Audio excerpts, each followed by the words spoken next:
What's up guys, this is Shambles11 and welcome to Marvel Puzzle Quest Dark Reign on the Xbox One. This is brought to us by WayForward Technologies, and a huge thank you to Michael Kervin, or Servan, not quite sure, from publishers D3 Publisher of America for giving us this code so I can bring you the game. So what do we have? Well, essentially we have a match 3 puzzle game in the world of Marvel. We have the bad guys, led of course by Doctor Doom, have been very, very naughty boys. And the good guys, led by S.H.I.E.L.D. and Iron Man and Spider-Man, are going to clear up all the mess the bad guys have been causing and fix everything and save the day. To do this, we simply are going to match gems together. Now, that does sound a bit odd, and it kind of is, I suppose, when you hear it that way. But essentially, every time you match 3 gems, you do an attack.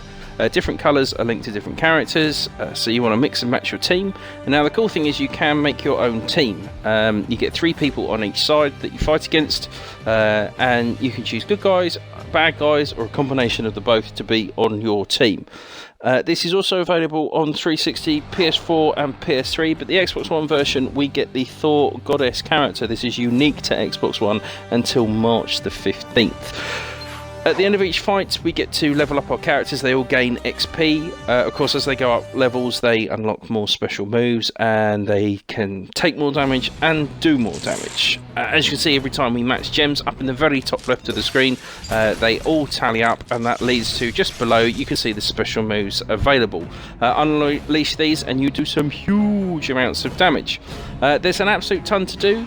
As well as the single player, there is multiplayer.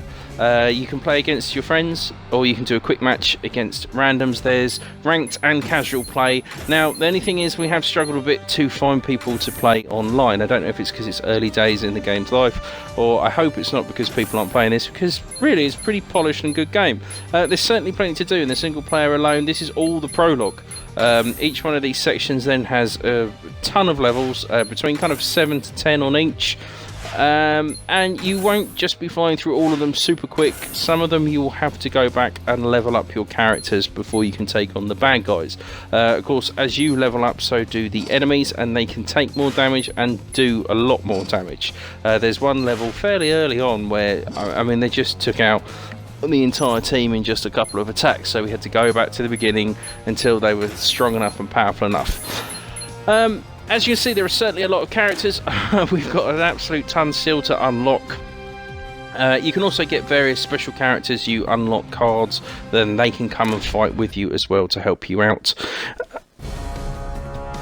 Now, as you can see, my characters have a lot more health down in the bottom left, and we can start doing some crazy stuff. Now, it does look a bit confusing. There's an awful lot going on the screen, but essentially it's your turn versus their turn.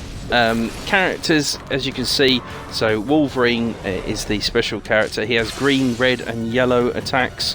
They are the ones that primarily do damage, but all your characters kind of jump in and take it in turns, which is pretty cool. You don't have to worry too much about that. Then as their special moves are ready, as you can see, is now flashing, 2 of them now.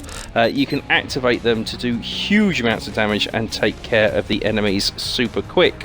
A particularly good one is good old Iron Man's Blast. And there you go, takes them out straight away. Pretty cool. At the end of each level, as well as gaining XP, we can also unlock comic book covers. We can also unlock more characters as we finish off certain storylines. And this is kind of linked to an achievement as well. Collect 15 comic book covers for 1 character gets you an achievement. You'll get an achievement for just defeating the first enemy. There's only 12 achievements in total. After that though, there's a lot to do. You are going to be playing this for a very long time. Now, there's no online achievements. You can get all of them yourself. There's a couple for getting an 8 combo and a 9 combo. And to be honest with you guys, that's just going to require luck. There's also achievements for completing the prologue and each of the 5 sections. But again, like I say, we're 5 hours into the prologue and are nearly finished, not quite. So you will not be getting bored of this game anytime soon. What's pretty cool is some of the characters do complement each other quite well. As well as for your team and the enemy team, there are kind of support classes which you want to take out first. Now, you can choose which enemies you want to target to take damage. And sometimes you have to, you know, it's quite tactical. In that fight there, I took down the 2 support guys There's various ones on your team that will stop enemies collecting gems, and you will find that's a tactic you'll learn as you get through the game.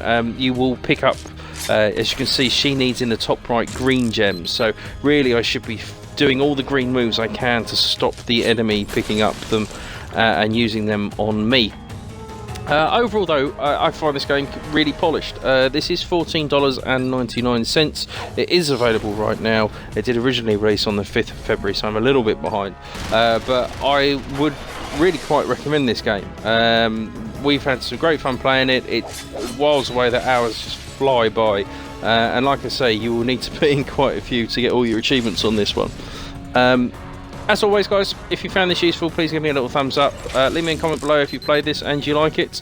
Come find me on Twitter and tell me at Shambles11. Thank you ever so much for watching. Till next time.